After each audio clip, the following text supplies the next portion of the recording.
Welcome to this channel. आज हमारा lecture 1 है और ये हम स्टार्ट करते हैं। आज जिस टॉपिक से हम स्टार्ट करने लगे हैं वो है मेजर ऑफ सेंट्रल टेंडेंसी। इससे पहले आप जो सीख चुके होंगे वो हाउ टू कलेक्ट डाटा, और उसके बाद उसमें फर्दर आप डाटा की डिफरेंट टाइप्स, और उसके अलावा अगर आपके पास लार्ज डाटा सेट है और उसे कंडेंस करना, फ्रीक्वेंसी डिस्ट्रीब्यूशन बनाना। उसके बाद उसी फ्रीक्वेंसी डिस्ट्रीब्यूशन से हम ग्राफ सीखते हैं, और वो ग्राफ बनाने के बाद हमारे पास एक विजुअल रिप्रेजेंटेशन आ जाती है उसी डाटा सेट की।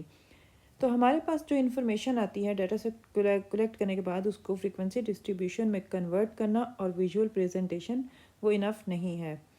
तो फर्दर हमें अगर एक या एक से ज़्यादा डाटा सेट कंपेयर करना है या डाटा सेट के बारे में कोई उसके एस्पेक्ट्स को आप जानना चाहते हैं, तो फिर आपको मेजर ऑफ सेंट्रल टेंडेंसी की तरफ आना पड़ता है कि डाटा का सेंटर कहाँ पे लाई करता है। और इसी तरह से फर्दर नेक्स्ट चैप्टर है जिसमें मेजर ऑफ डिस्पर्शन आ जाता है। डिस्पर्शन मीन्स कि आपका डाटा सेंटर से कितनी दूर है बाकी डाटा सेट की वैल्यूज़। तो आज हम इसी लिए यहाँ पे स्टार्ट करें major of central tendency. For practical purpose, the condensation of data set into a frequency distribution and the visual presentation are not enough, particularly when two or more different data sets are to be compared. अब definition की तरफ आ जाते हैं। A data set can be summarized in a single value. Such a value, usually somewhere in the center and representing the entire data set, is a value at which the data have a tendency to concentrate. तो जो आपके पास data set है हम उसे summarise करते हैं एक single value में, एक न्यूमेरिकल वैल्यू से, और वो वैल्यू आपकी डाटा के सेंटर में कहीं लाई करती है और रिप्रेजेंट करती है डाटा की टेंडेंसी को, उसके सेंटर की तरफ उसको क्लस्टर होने को। तो यहाँ से हमें पता चलता है उस सेंट्रल वैल्यू से, उस सिंगल वैल्यू से कि डाटा इस वैल्यू के अराउंड क्लस्टर हो रहा है। The tendency of the observation to cluster in the central part of the data set is called central tendency and the summary value as a measure of central tendency. तो जो हमारे पास ये tendency है observation की, that is called central tendency, उसके centre की तरफ जाने की। और जो समरी वैल्यू, जो न्यूमेरिकल वैल्यू हम फाइंड आउट करते हैं, that is called measure of central tendency. इसके अलावा further measure of central tendency के it is also called measure of location और position because it indicates the location and general position of the distribution or the data set। कि इसका further जो नाम है वो है मेजर ऑफ लोकेशन या मेजर ऑफ पोजीशन, कि ये आपको डाटा सेट की पोजीशन या उसकी लोकेशन बताती है कि डाटा का सेंटर कहाँ पे लाई करता है। फर्दर एक नोट है छोटा सा, the measure of central tendency is also known as average, but in everyday language we use the word average for arithmetic mean. Normally आपने जब रूटीन अपनी लाइफ में वर्ड एवरेज का सुना होगा, या कोई आपको कहता है कि किसी भी इनकम की, मार्क्स की, या किसी भी चीज़ की, या इवन क्रिकेट मैच में runs, average run, average run rate, तो वो एवरेज का वर्ड जो यूज़ करते हैं तो वो यूज़ कर रहे होते हैं अरिथमेटिक मीन के लिए, but actually measure of central tendency को हम एवरेज कहते हैं, लेकिन in routine life we use the word average for arithmetic mean. Next हमारे पास आ जाती हैं different measure of central tendency. हमारे पास जो डिफरेंट टाइप्स हैं इसकी आ जाती हैं। First one arithmetic mean, geometric mean and harmonic mean. These are called mathematical averages. इसे मैथमेटिकल एवरेज क्यों कहते हैं? क्योंकि ये जो तीनों एवरेजेस हैं ये आपके पास एक तो डाटा सेट पे बेस करती हैं उसकी ऑल वैल्यूज़ पे, सेकेंडली ये आपके पास एक न्यूमेरिकल वैल्यू में आ जाती हैं। इसके अलावा fourth one median, mode, quantiles. Median आपके पास and these are called positional averages. क्यों?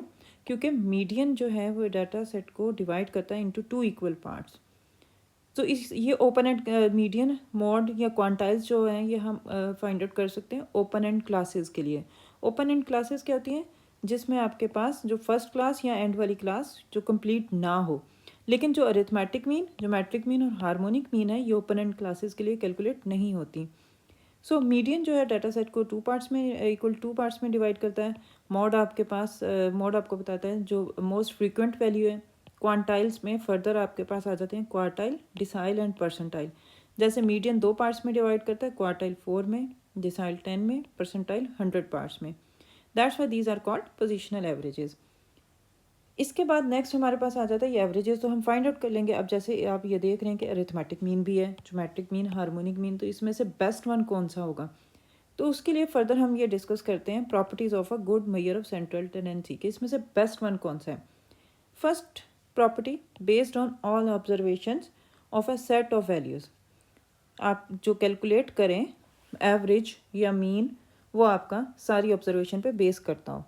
रिगोरियसली defined, easily computable, least affected by extreme values, data set में अगर कोई एक्सट्रीम वैल्यूज़ हैं, बहुत ही स्मॉलर या बहुत ही लार्जेस्ट वैल्यू है, उससे इफेक्टेड ना होता हो, कम इफेक्ट होता हो। Fluctuate least from sample to sample drawn from the same population, हम जब भी कोई सैंपल लेते हैं, कोई भी एक सैंपल, वो पॉपुलेशन का एक छोटा सा पार्ट होता है, तो उस पॉपुलेशन में से हम डिफरेंट सैंपल्स भी ड्रॉ कर सकते हैं। तो यहाँ पर ये फिफ्थ प्रॉपर्टीज़ की ये है कि जब आप एक पॉपुलेशन में से sample different various sample draw कर रहे हैं, तो ये आपके पास जो एवरेज की वैल्यू है वो ज़्यादा फ्लक्चुएट ना करे। नेक्स्ट हमारे पास आ जाता है फंक्शन ऑफ एवरेजेस। एवरेज के फंक्शन क्या क्या हैं, कहाँ हमें ये बेनिफिट है, बेनिफिट देता है, और इसे क्यों यूज़ करते हैं। First one, it present a simple and concise picture of a large and complicated set of data. आपके पास एक सिंगल वैल्यू आ जाती है, चाहे जितना भी लार्ज सेट है data. To, it makes possible and easier to compare two और more groups of data. आपके पास अगर एक या एक से ज़्यादा डाटा सेट हैं, तो आप वहाँ पर कंपेयर कर सकते हैं डिफरेंट डाटा सेट्स को। जैसे for example arithmetic mean, arithmetic mean के लिए नोटेशन एब्रीविएशन ए हम यूज़ कर लेते हैं। तो यहाँ पर मैंने अरिथमेटिक मीन लिखा। लेट्स सपोज फर्स्ट जो मेरे पास डाटा सेट है या फर्स्ट ग्रुप है, उसका अरिथमेटिक मीन मेरे पास आ रहा है 80।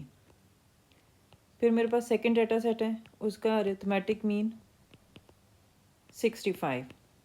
Third one arithmetic mean 85।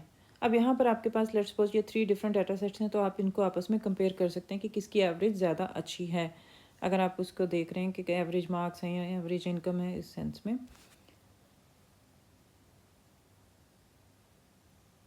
It provides, next third function, it provides a study of different groups of data, it facilitates the interpretation of data, and fifth one, it helps in taking decision. For example, one can tell whether the income of a family is above or below the average income. अगर आपके पास average income आपको दी हुई है और आपने किसी family की income find out करनी है कि वो अबव एवरेज है या बिलो एवरेज है, तो वो आप यहाँ से मेजर ऑफ सेंट्रल टेंडेंसी से फाइंड आउट कर सकते हैं।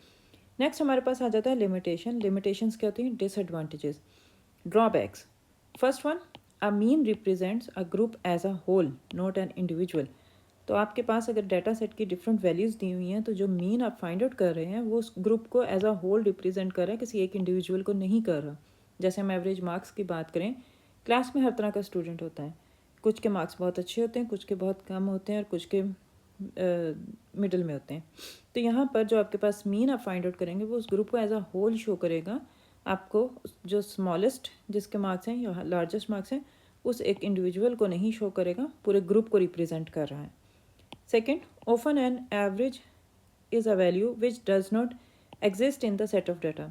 तो जो आप एवरेज फाइंड आउट कर रहे हैं, ज़रूरी नहीं कि वो उस डाटा सेट में वैल्यू एग्जिस्ट भी कर रही है। समटाइम ऐसा होता है कि वो वैल्यू एग्जिस्ट नहीं करती, लेकिन वो सेंटर आपको बता रही है कि डाटा का सेंटर इस वैल्यू के अराउंड है।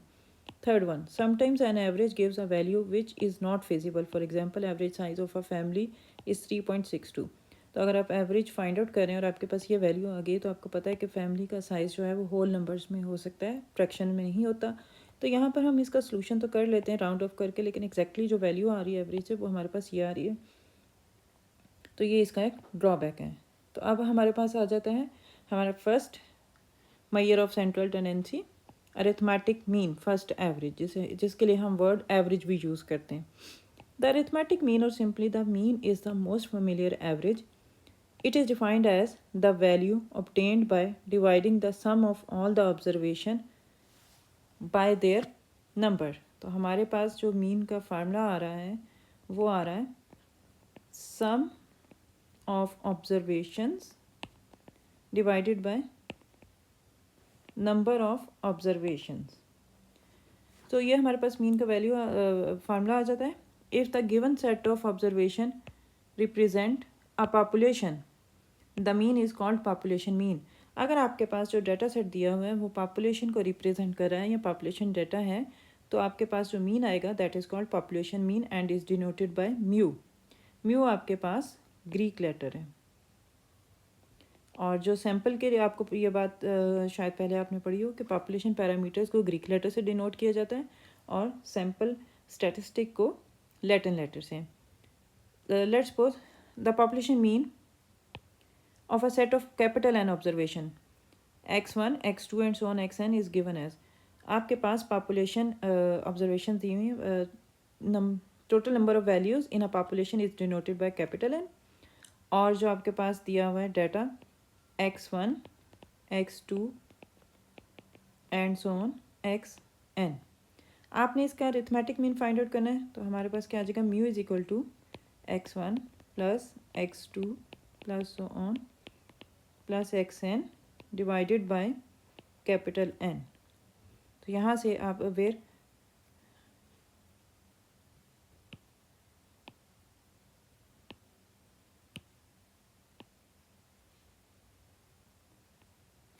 यहाँ पे इसे आप समेशन के फॉर्म में भी लिख सकते हैं, summation X I short form में, where I varies from 1 to n total number of values. So ये आपके पास मीन का फार्मूला आ जाता है। If the given set of observation represent the sample, the mean is called sample mean and is denoted by X bar. अगर आपके पास जो आपका डाटा सेट है वो सैम्पल का डाटा सेट है, तो आपके पास उससे जो मीन फाइंड आउट करेंगे that is called sample mean and is denoted by X bar, and the number of values that are in the sample is x1 x2 and so on xn. Total number of values in a sample is denoted by small n. So the formula for arithmetic mean is x bar x1 plus x2 plus so on plus xn divided by total number of values, sum of all the observation divided by number of values। और इस summation के form में अगर लिखेंगे तो summation x divided by n, where i varies from 1 to small n। So ये आपके पास मीन का फार्मूला आ जाता है। अब यहाँ पे एक एग्जांपल दी हुई है, हम इसको देख लेते हैं। एग्जांपल है the marks obtained by 9 students are given below. ये आपके पास मार्क्स दिए हैं 9 स्टूडेंट्स के, और कैलकुलेट द अरिथमेटिक मीन। इससे हमने अरिथमेटिक मीन कैलकुलेट करना है, तो इसका सॉल्यूशन हमारे पास आ जाएगा। Here what is small n? Small n is the total number of observation and it's 9. Now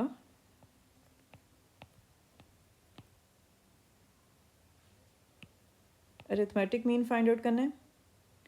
The formula for arithmetic mean is, the arithmetic mean is x bar is equal to summation x over n। हमारे पास जो mean का formula आ जाएगा वो ये आ जाएगा। Now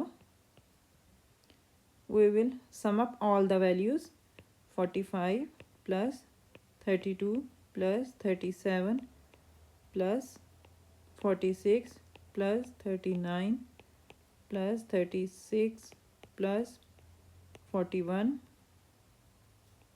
plus 48 plus 36 divided by number of values that is 9। और जब हम इन वैल्यूज़ को सम अप करते हैं तो हमारे पास टोटल आ जाता है 360 डिवाइडेड बाय 9, और इसको डिवाइड करने के बाद 40 मार्क्स। तो हमारे पास इसका यूनिट मार्क्स है, क्योंकि डाटा जो हमें दिया गया स्टूडेंट्स के मार्क्स दिए हुए, तो ये हमारे पास जो अरिथमेटिक मीन है इन मार्क्स की एवरेज आई 40। अब यहाँ पे आप देख सकते हैं ये जो आपके पास 40 आया है, ये आपके पास इस डाटा सेट में नहीं है। जो हमने यहाँ पे इसकी लिमिटेशन में पढ़ा था कि समटाइम ऐसा होता है कि जो एवरेज आप फाइंड आउट कर रहे हैं वो वैल्यू डाटा सेट में एग्जिस्ट नहीं कर रही होती। तो यहाँ पे आप देख रहे हैं कि वो वैल्यू एग्जिस्ट नहीं करी, लेकिन जो मार्क्स की आपके पास रेंज दी हुई है इसमें आपका ये 40 जो है उसका सेंट्रल पार्ट है। तो यहाँ से आप इस तरह से कैलकुलेट कर सकते हैं अरिथमेटिक मीन। अब प्रैक्टिस के लिए ये कुछ क्वेश्चन है ये दिए हुए।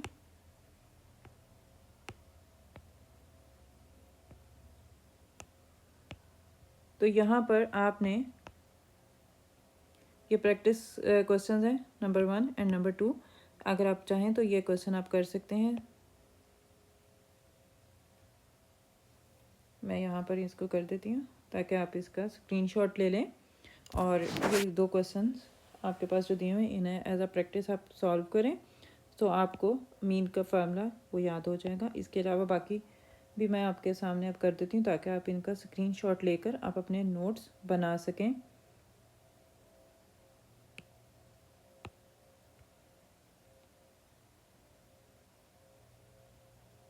यहाँ पे ये आपका टॉपिक आ जाता है, इसका आप स्क्रीनशॉट ले लें।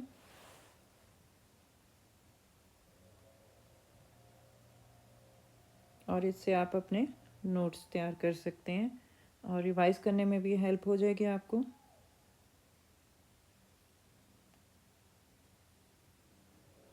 और ये था आज का लेक्चर। उम्मीद है आपको समझ आ गया होगा। अगर कोई क्वेश्चन है इससे रिलेटेड, या जैसे क्वेश्चन प्रैक्टिस क्वेश्चन दिए हैं इनसे रिलेटेड कोई क्वेश्चन है तो आप कमेंट में मुझसे पूछ सकते हैं।